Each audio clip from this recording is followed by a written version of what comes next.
What's happening with MS-13 right now? Mara Salvatrucha and Barrio 18 are Zoomer gangs that once held Los Angeles in terror, and even the FBI was afraid to deal with them. You heard that right, Zoomers, because the average age of their members was around 14 years old.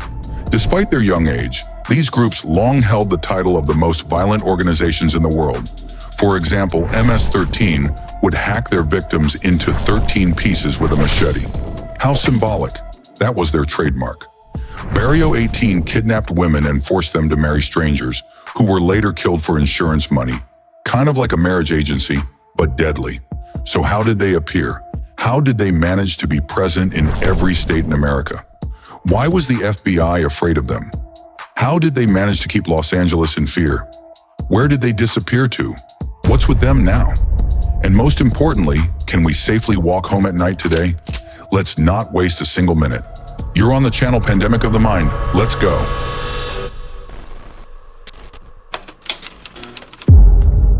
On June 1st, 2024, thousands of Naib Bukele supporters gathered under the scorching sun to hear their leader speak. Their faces showed almost religious admiration. The 42-year-old president announced that he had defeated what he called the cancer that had been eating away at El Salvador for decades. This cancer was organized crime. For roughly 30 years, gangs had effectively ruled the country. They extorted money from business owners, kidnapped and murdered people, controlled drug trafficking, illegal migration, and prostitution, and constantly fought among themselves. In 2015, considered one of the bloodiest years in the country's history, the murder rate reached 103 per 100,000 residents. By 2019, when Bukele came to power, 30 murders a day had become normal. By 2023, however, El Salvador had reached a historic low, just 2.4 murders per 100,000 people. For comparison, the United States currently has about 6.3. Bukele achieved this through the introduction of a state of emergency. It began in March 2022, after gangs killed 87 people in just 3 days. At the time, reports of murders were coming in roughly every 50 minutes. The state of emergency continues to this day. It has made mass raids and arrests much easier to carry out. According to official statistics, by May 2024, authorities had arrested nearly 80,000 people. To be exact, 79,947 most are charged under anti-terrorism laws. The prison population has nearly quadrupled during this period. Currently, about 1.6% of the country's population is behind bars, making El Salvador the country with the highest incarceration rate per capita in the world. After a criminal code reform in 2022, punishments for participating in criminal gangs became even harsher. Now even teenagers as young as 12 can be sent to prison. The maximum sentence for those under 16 is 10 years. Teenagers aged 16 to 18 can be sentenced up to 20 years. Since the state of emergency was enacted, the police have arrested more than 1,000 minors across the country. Leaders from other Latin American countries, who have also suffered from crime for years, are closely watching what El Salvador is doing. For example, the presidents of Paraguay, Honduras, and Ecuador have publicly praised Bukele's actions. Argentina went further and signed a special agreement with El Salvador to adopt his methods for combating gangs. We want to follow the model you are promoting. It helps reduce crime and save thousands of lives despite the criticism. It is incredible, said Argentina's Minister of Security, Patricia Bullrich. On June 1st, Naib Bukele officially assumed the presidency for a second term. He was elected for another 5 years. The country's constitution explicitly forbids re-election, but the Supreme Court, controlled by the ruling party, stated that the ultimate decision still belongs to the people. And if the people want it, the law cannot contradict that. According to the Election Commission, Bukele received a record 84.65% of the vote. He also maintains good relations with some members of the U.S. Republican Party. In fact, Donald Trump Jr. personally attended the inauguration to congratulate the president. Organized crime in El Salvador primarily consists of groups called Maras, emphasis on the first syllable. The two main and most dangerous gangs are Mara Salvatrucha, better known as MS-13, and Barrio 18. These names are well known across the Western Hemisphere because of their extreme brutality. Interestingly, both gangs did not actually originate in El Salvador, but in Los Angeles during the 1980s. At that time, thousands of Salvadorans were fleeing the civil war that raged at home from 1979 to 1992. Originally, these groups were not created for crime, but for self-protection. Young migrants banded together to defend themselves from existing street gangs, mostly African-American, Mexican, and Korean. At first, Mara Salvatrucha and Barrio 18 were even friendly toward each other, but later, for reasons that are not entirely clear, they became bitter enemies. The brutality of Salvadorans increased when former participants in the Civil War joined the Maras. These were people with military experience, skilled with weapons, and unafraid of violence. Migrants from other Central American countries also joined, and the gangs began to grow rapidly. In the United States, they became notorious after a series of attacks involving machetes and axes. Prisons only strengthened their influence. There, future Mara leaders learned criminal discipline and formed connections with other criminal networks. In the early 1990s, the U.S. decided to fight crime in a radical way by mass deporting migrants with criminal records. Around 46,000 people were sent back to Honduras, Guatemala, and primarily El Salvador. However, U.S. authorities did not always inform local governments about who exactly was being deported. As a result, thousands of dangerous criminals arrived in a weakened and impoverished El Salvador. The country was fertile ground for gangs. Poverty, unemployment, lack of state presence, and neighborhoods controlled by street gangs. According to Insight Crime, a well-known non-profit organization that studies organized crime in Latin America, Maras are structured like real communities with their own philosophy. Members do not see the gangs simply as a way to make money, but as a brotherhood. Most join voluntarily. The process takes time. A recruit must prove themselves useful by completing tasks, and in order to become a full member, must commit a murder. Usually the victim is someone from a rival gang, a debtor, or a so-called traitor.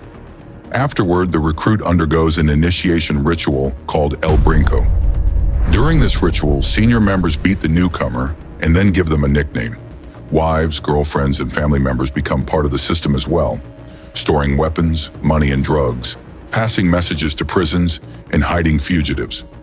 Almost all Mara members are covered in tattoos on their faces, bodies, and necks, which signify their affiliation. Each gang has its own symbols, slang, and even a unique sign language. Insight Crime also details how the Mara's criminal economy works. These gangs operate across Central America and the United States. They are connected to Mexican drug cartels and function almost like international corporations. Each gang has many regional divisions called cliques. When a clique takes control of a neighborhood, it imposes a weekly tax on all local businesses: buses, shops, taxis, cafes, and restaurants. This tax is a rental fee.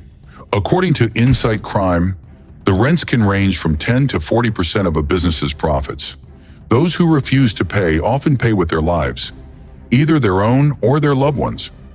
For a long time, extortion was the Maras' main source of income, generating tens of millions of dollars per year. Leaving a gang is virtually impossible. In rare cases, leaders may allow a member to retire, meaning they stop participating in daily criminal activities, but remain under supervision. Maras even have their own courts, where members' offenses are judged and sentences handed down, ranging from fines and beatings to execution. Over the past 30 years, Salvadoran authorities have tried many times to deal with the problem of the Maras. They tried everything: harsh crackdowns, as well as negotiations with the gangs themselves. Every time the result was the same. The gangs lost some members, but quickly regrouped and responded with new waves of violence. One of the most well-known experiments began in May 2012.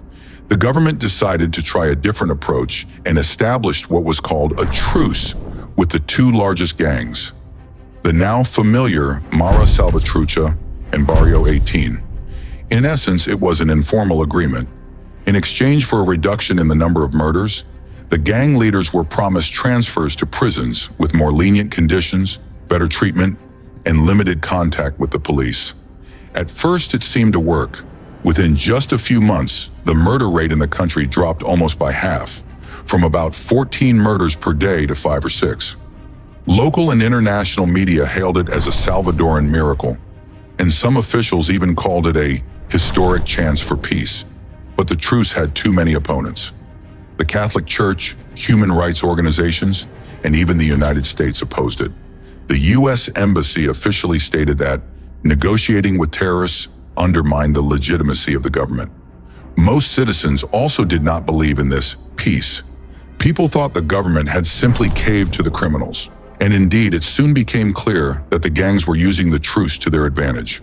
While the police and military reduced pressure, the Maras strengthened, gained new resources, and effectively took control of the prisons. It was now inside these prisons that decisions were made about the fate of regions. Who to kill, who to appoint, which neighborhoods to impose the rental fee on. According to investigative journalists at El Faro, many high-ranking politicians secretly met with gang leaders, especially before elections. Their investigations described how parties paid criminals for votes or negotiated which candidates to support in local elections. These were not just rumors. Later, some of these documents were presented in court, confirming that political deals with the Maras truly existed. When Naib Bukele came to power in 2019, he was repeatedly accused of similar secret negotiations. El Faro published materials claiming that administration officials had allegedly agreed with gang leaders on reducing murders in exchange for prison leniency. Bukele denied everything, insisting he had negotiated with no one. Nevertheless, these accusations followed him for years, particularly from international human rights organizations. The situation changed dramatically in 2022, when the country implemented a state of emergency. It has now been in effect for over 2 years, and during this time, according to Insight Crime, authorities have for the first time in modern Salvadoran history truly broken the Mara system. Experts note that the criminals have lost control over the prisons, can no longer collect the rental fee from businesses, and have lost their drug distribution networks within the country. But is it really that simple? Many former leaders are in hiding or fleeing abroad, including to Guatemala and Mexico, escaping arrest.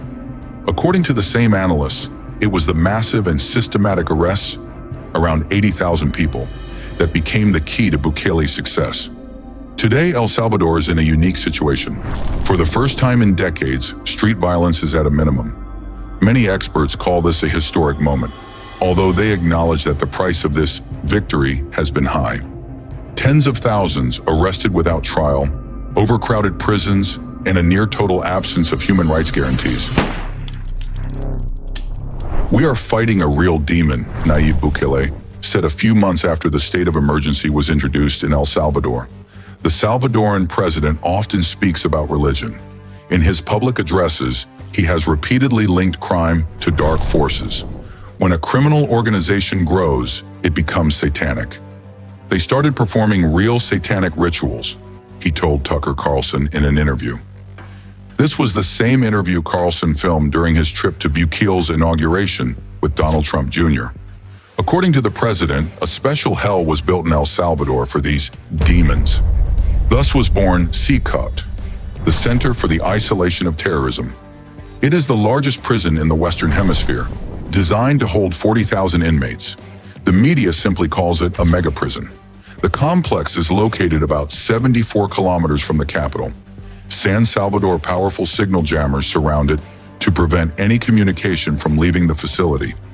Bukele personally inspected the site before its opening, and a few weeks later, he posted a video on his social media that went viral. The footage showed how the mega prison is organized, from the concrete walls to the guard barracks. CECOT occupies an area roughly the size of 6 football stadiums. Inside, there are 8 massive housing blocks and 19 watchtowers. The main wall is 12 meters high. It was built to withstand even the impact of a car loaded with explosives. Electrified wires run along the perimeter. Both police and military personnel are responsible for security. Guards work in shifts lasting weeks at a time, always wearing black masks to conceal their faces. The first inmates arrived at CECOT just a few weeks after the president's inspection. According to authorities, the prison is currently about half full. Only those sentenced to life imprisonment are transferred here. Capital punishment was abolished in El Salvador in 1983. So this facility has effectively become the final stop for Mara members. Many are serving sentences of hundreds of years for murder and extortion. Bukele has openly stated that there is no intention to rehabilitate these people. "They will never see the sunlight again," he said in one address. And this is not just a figure of speech. Inmates are forbidden from visits, phone calls, or any personal contact with the outside world. Cells are designed for 75 people. Each contains only 2 toilets and 2 small water tanks. Inmates sleep on 3-tier metal bunk beds without mattresses or pillows. They eat in the cells. Personal belongings are prohibited. Clothing is limited to white shorts, a t-shirt, and rubber sandals. The only book allowed is the Bible. There is no conventional ceiling. Instead, a metal grate is installed above, and armed guards patrol over it continuously. There are no outdoor yard times. Inmates are taken once a day to a narrow corridor for about 20 minutes. Just enough to stretch and do some exercises. Some are assigned to work in sewing workshops inside the complex.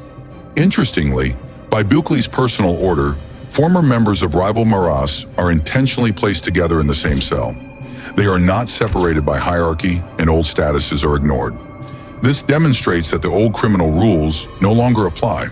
All court hearings are conducted remotely. Special rooms equipped with cameras and monitors allow inmates to participate online. Only today, CECOT has become a symbol of a new era in El Salvador. Some call it the embodiment of order and retribution. Others view it as a human rights violation and a sign of authoritarianism. But one fact remains: this prison embodies Bukele's policy and his vision of the complete and irreversible eradication of evil. According to official data, by August 2023, around 7,000 Salvadorans arrested during the state of emergency had been released without charges. That means thousands of people spent weeks, months, or sometimes more than a year behind bars without ever knowing why they were there. Journalists from El Faro collect their stories anonymously. People speak of overcrowded cells, constant beatings, lack of food, and no access to medical care. The law in the country allows the police to arrest first and investigate later. This is the main principle of the new order. First lock them up, then check if they are guilty. In a documentary by the Spanish TV channel RTVE titled El Salvador Bukele, Light and Shadow of the Fight Against the Maras, one police officer admitted that to carry out the arrest plans, they often just grab whoever is nearby. If a person has no tattoos or evidence of gang affiliation, there is always a fallback. Accuse them of supposedly assisting the Maras. This is how the story of a farmer named Alex happened.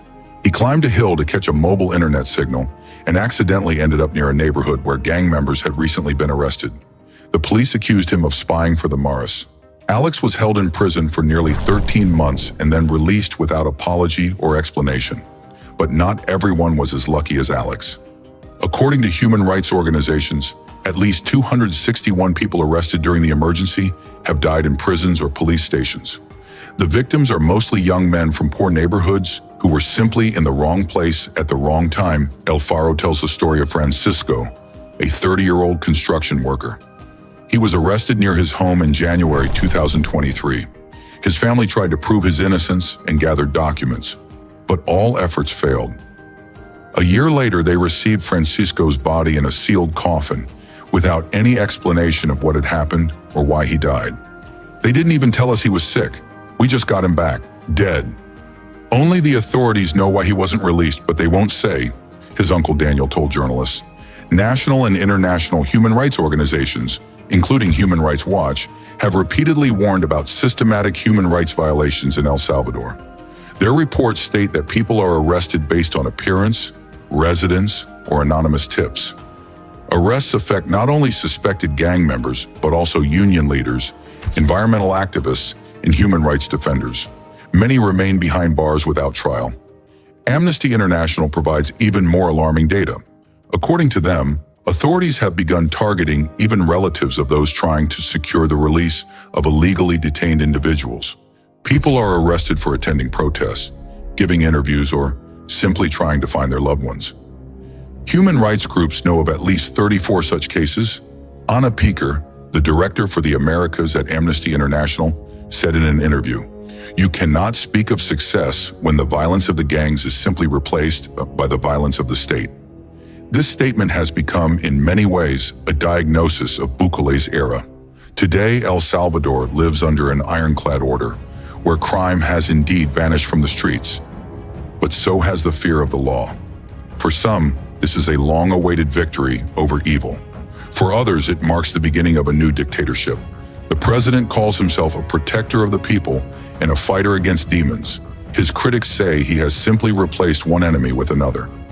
The old Maras are truly gone, but in their place has emerged a new fear. The fear of ending up behind bars for no reason. Yes, one might argue that members of these gangs deserve such treatment.